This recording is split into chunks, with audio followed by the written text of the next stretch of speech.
Alright, so I'm going to show you some useful features of the Chevy Bolt. This is a 2022 model, I believe. The charger's in here, that's underneath the trunk. And then you have this tow eye hook. This is for pulling the car onto a towing flatbed, though I don't know, most towing companies don't even use this. It is here though, and let's get this out. Why is it stuck so strong? But it's right here.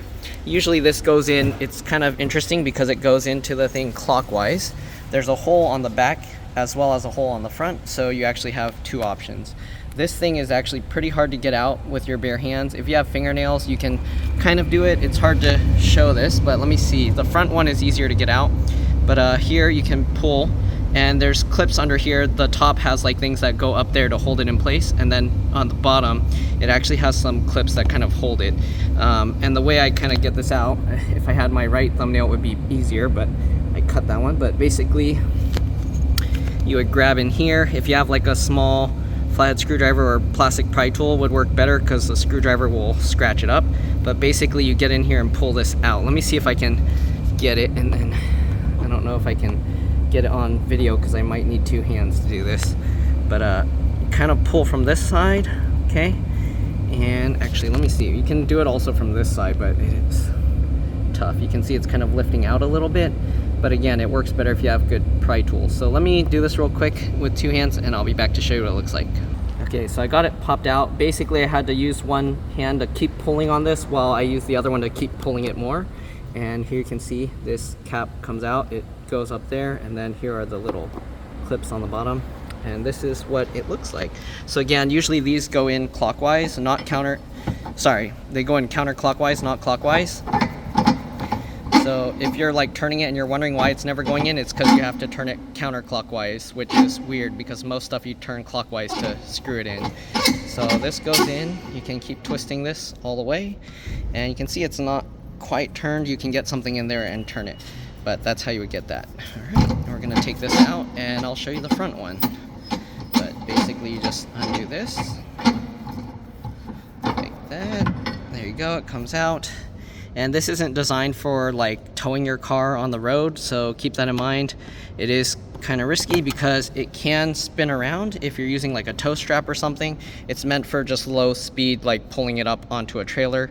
Though if you are pulling a car at low speeds and towing it like very low speeds, you'll probably be okay, but just keep that in mind that if you're towing it, it can unspin and it can come out. So you don't want to really do that unless it's like an emergency.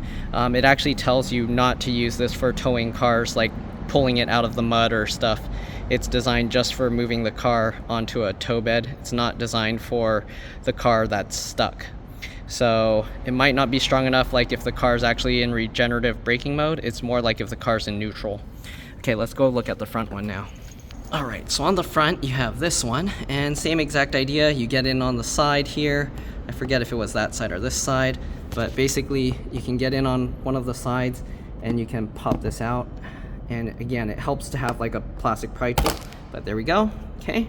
And then you can see you have the place where that goes in. Again, it goes in counterclockwise. It's pretty interesting because most cars only have this on the front, not on the front and the rear.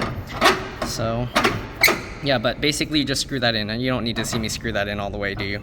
But anyways, it's interesting. The Bolt has it on the front and the rear, so if they want to tow it onto a flatbed from the rear or the front, you can do both. All right, so that's pretty much it. Again, this thing goes back in. You do want to get the top piece in first because it does hook up there. And then once you hook that in, you do want to make sure to kind of get the whole thing in like that, okay? And then once you get that in, you can push that in to clip it. And that's pretty much it for the tow hitch hook thing, whatever you want to call it, tow eye. I believe this is called a tow eye because it's not a hook. Anyways, that's pretty much it. Then you just put this back in the trunk. So let's go over there and pop that back in. All right, so here's what underneath the trunk looks like. That's with the hard cover removed. You have this layer. If you can't pull this foam thing up, the reason why is it will get caught under here. So if you push that down, you can see it gets caught under this lip. So you do have to kind of pull it over this way, and then you can lift it, and that will kind of unlatch it. Sorry, I'm doing this with one hand. It's hard to film. Anyways, let's go ahead and get this. I don't know why they have all these extra holes for things here, and there's nothing actually there, but that's what it looks like. I'm gonna push that in. All right, and there we go. So that's the tow eye hook. The charger in here, you do have the 12 amp 120 volt. The car has a setting that you can change it to 8 amps. I'll actually show that as well, but that'll be on another video. And then you have the 1450 like common dryer stove outlet plug, and that one lets you do 32 amps, I believe. So anyways, I'll show you guys that in another video. I'll see you guys later.